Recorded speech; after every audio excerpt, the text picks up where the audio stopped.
Hello, welcome to the first episode of Talking About the Bible with Reverend Bob Wood. I'm excited to talk to you today about a passage that is familiar to everyone. It is one of the controversial passages in many ways in the Bible. And today we're going to be looking at Genesis chapter 1. The first chapter carries on into chapter 2, and we're going to be talking about the creation. There's a lot of interest in this. A lot of people try to use the Genesis 1 account of creation as a way to debunk the Bible. They talk about how the passage isn't scientific. It doesn't explain things. I've read not only non-believing people, but also Christians who spend a whole lot of time trying to make a correlation between paleontology, geology, cosmology, and evolution, and try to work that somehow into the Genesis 1 account and make some kind of connection that says Genesis 1 is really explaining everything that we observe in the scientific world. Well, I think there's a fundamental problem with that very approach at looking at the Bible in general, and especially in the creation story. We need to understand that God, in his writing of his word, is using a different genre than maybe we're looking for. Let me explain. I have a cookbook here in my hand. In it are recipes that can be used to make some wonderful foods. There's cakes and there's main courses and appetizers. There's all kinds of things in this cookbook. And this is a great cookbook and will tell me how to cook. But I can't use my questions about paleontology, geology, and look at the cookbook and expect it to have the answers, because that's not the purpose of the cookbook. The purpose of the cookbook is to teach me, show me, and instruct me on how to cook. And that's the same thing with the Bible. The Bible's purpose is not to explain to me the scientific creation of the universe. The Bible's purpose is to teach me important things that will help me and lead me to salvation. It's to explain what is important to God to me. Those things that seem important to scientists about geology and paleontology and the origins of species are just not part of what the Bible is about. Oh, God knows how he did it, but it wasn't important for him to tell me about it. Same way when I go and eat sausage. We all talk about, we have in English a phrase that we eat sausage, but no one wants to know what's inside it. No one wants to know the details of making sausage. And the thing about God, as he's relating the creation story to us, is he's not getting into the details of how things were made and the way physics all came together to form a universe. He's telling us some very specific things about creation and how it will relate to our salvation. Now let's look at the passage. Genesis chapter 1, you're very familiar with. I'm going to be reading from the King James translation. In the beginning, God created the heaven and the earth was without form and void, and darkness was on the face of the deep. And the Spirit of God moved upon the face of the waters. And God said, "Let there be light." And there was light. And God saw the light, that it was good. And God divided the light from the darkness. And God called the light day, and the darkness he called night. And the evening and the morning were the first day. And God said, "Let there be a firmament in the midst of the waters, and let it divide the waters from the waters." And God made the firmament and divided the waters which were under the firmament and the waters which were above the firmament. And it was so. And God called the firmament heaven. And the evening and the morning were the second day. And God said, "Let the waters under the heaven be gathered together into one place, and let the dry land appear." And it was so. And God called the dry land earth, and he gathered together the waters, and called he seas. And God saw that it was good. And God said, "Let the earth bring forth grass, and herb yielding seeds, and the fruit trees yielding fruit after their kind, whose seed is in itself unto the earth." And it was so. And the earth brought forth grass and herb yielding seeds after his kind, and the tree yielding fruit, whose seed was in itself, after his kind. And God saw that it was good. And the evening and the morning were the third day. And God said, "Let there be lights in the firmament of the heavens to divide the days from the night, and let them be for signs and for seasons and for days and years. And let there be lights in the firmament of the heavens to give light upon the earth." And it was so. And God made two great lights, the greater light to rule the day and the lesser light to rule the night. And he made the stars also. And God set them in the firmament of the heavens to give light upon the earth, and to rule over the day and over the night, and to divide the light from the darkness. And God saw that it was good. And the evening and the morning were the fourth day. And God said, "Let the waters bring forth abundantly the moving creatures that hath life, and fowl that may fly above the earth in the open firmament of heaven." And God created great whales, and every living creature that moveth, which the waters brought forth abundantly after their kind, and even winged fowl after his kind. And God saw it was good. And God blessed them, saying, "Be fruitful and multiply, and fill the earth and fill the waters in the seas, and let fowl multiply in the earth." And the evening and the morning were the fifth day. And God said, "Let the earth bring forth the living creature after his kind, cattle and creeping things, and beasts of the earth after his kind." And it was so. And God made the beasts of the earth after his kind, and the cattle after their kind, and everything that creepeth upon the earth after his kind. And God saw it was good. And God said, "Let us make man in our image, after our likeness, and let them have dominion over the fish of the sea, and over the fowl of the air, and over the cattle, and over all the earth, and over every creeping thing that creepeth upon the earth." And God created man in his own image. In the image of God created he him, male and female created he them. And God blessed them. And God said unto them, "Be fruitful, and multiply, and replenish the earth, and subdue it, and have dominion over the fish of the sea, and the fowl of the air, and over every living thing that moveth upon the earth." And God said, "Behold, I have given you every herb bearing fruit, which is upon the face of all the earth, and every tree in which is the fruit of the tree yielding seed. To you it shall be for meat. And to every beast of the earth, and to every fowl of the air, and to everything that creepeth upon the earth, wherein there is life, I have given every green herb for meat." And it was so.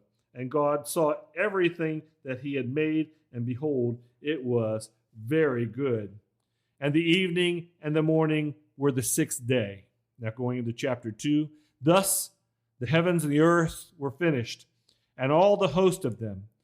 And on the seventh day God ended his work which he had made, and he rested on the seventh day from all his work which he had made. And God blessed the seventh day and sanctified it, because that in it he had rested from all his work which God created and made. We can make a lot of observations from that passage. The chiefly four observations that I want to talk about. And the first one comes right there in the very first verse, where it says, "In the beginning, God created the heavens and the earth." Now, this is very important when you understand that the Bible has been written for a span of time that covered ancient history, not only for our day.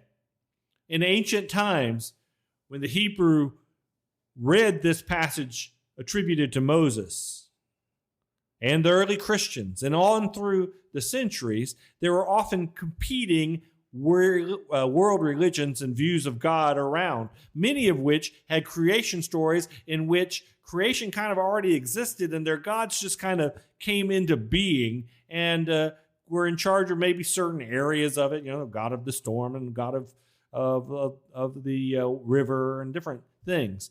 And this passage tells us clearly that the teaching of our God is that he is the creator of the heaven and the earth. In other words, he is the creator of everything.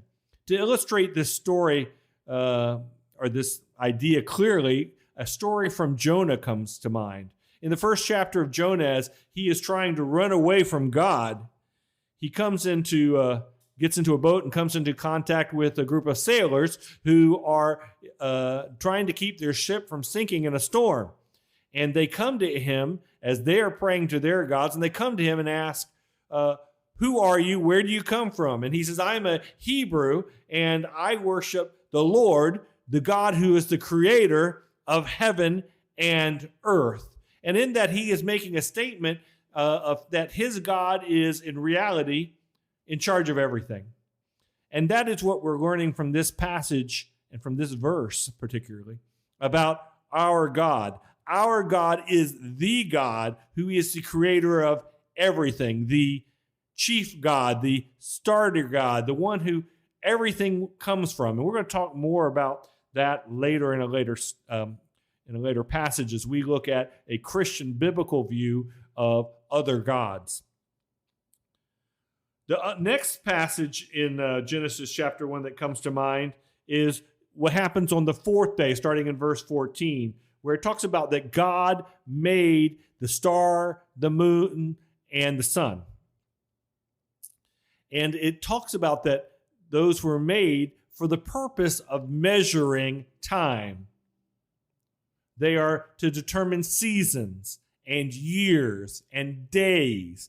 And it's important for us to understand that God is teaching us that he is the creator of time, but he's not bound by time. I think the Apostle Peter put it the best when he said that about God, that to God a day is like 1,000 years and 1,000 years but a day. He's not bound within the elements of time. He is outside of his universe, even though he's inside his universe. Even though he's connected with us, he is not bound by the laws of it. God doesn't get tired. Now, what he's saying here is, and it's important for us as Christians, one of the things that you'll hear non-believers say is, well, you believe Jesus is coming back, and Jesus said he was coming back 2,000 years ago, and where is he? He hadn't shown up yet. Well, the idea that we need to understand is that time for God is not the same as time for us. I will pass from this existence. Maybe I will be alive when Christ returns. Maybe I will not. But that doesn't change the fact that Christ will return. And God, as the controller of time, the establisher of time, will have Jesus come back in the right time, in his time. The next passage that really grabs me is when God says in verse 26, let us make man in our image after our likeness. Let us make him, and let him have dominion over the fish of the sea and the fowl of the air and over the cattle and over all the living beings. And he goes on to say in verse 27, so God created man in his own image, and in the image of God he created him. Male and female he created them. We are different than the other creatures on earth. This is an important fundamental understanding of the Christian faith. We are not like the animals. We are different. We have the image of God. That doesn't mean that God looks like me, a man in my mid-50s with graying hair. No. What it means is that we have, like the heavenly beings, like God, an eternal soul. The next chapter in Genesis chapter 2 will give us a better view of that and a deeper teaching on it, but that we are the image of God and we have a purpose, as the passage goes on to say, for our lives in the earth. We are God's image on earth, God's representatives on earth, and we are to protect, take care of, manage his creation. Now that lays on us the burden of taking care of the animals and the plants of our earth, of our planet. That is our job. He gives it to us to manage, to take care of, and to use. The next thing comes in chapter 2 that really grabs me about this passage, and that is when God has finished from his labors, he rests on the seventh day. Now, I got to let you know, God isn't tired. God doesn't get tired. And the whole idea about these 7 days, we need to also understand within the realm of time. God could have created the entire universe in a matter of seconds. He could have spoken it into existence. But I think the whole basis of this story, as it is presented to us, this creation passage, is to understand that God made things in 6 days and he rested on the seventh because he created us as his image on earth, to understand that there's a 6-day cycle and we need to rest on the seventh. A lot of studies have been done. A lot of things in history have been seen that cultures that have this natural 6 days and then a day off are more productive, more happy, have better family lives than those who do not.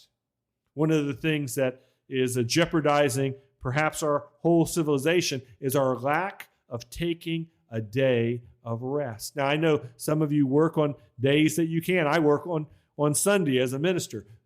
But you need to look at yourself and find a day where you rest, preferably with your family and your children, that you relax and you get ready to continue with the work that God has given you when the first day comes. Now, I don't mean to imply, and I want to get this clear, that we as Christians should be resting on Saturday and not going to church on Sunday. I'm not some kind of Seventh-day Adventist.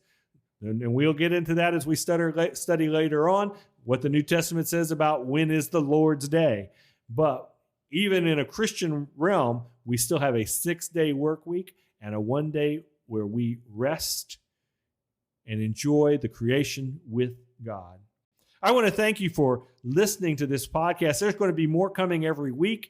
And I want to ask you to send me your questions about the Bible, things that you want to talk about, questions you have. Send them to my email address, which is revbobwood@icloud.com, revbobwood@icloud.com. I'm looking forward to communicating with you, answering your questions. Please tell your friends about the podcast and get them to subscribe using their podcast players, whether it's Spotify or Apple Podcasts, Google Podcasts, Stitcher, wherever they happen to listen to podcasts. Encourage them to join in our conversation as we talk about the Bible.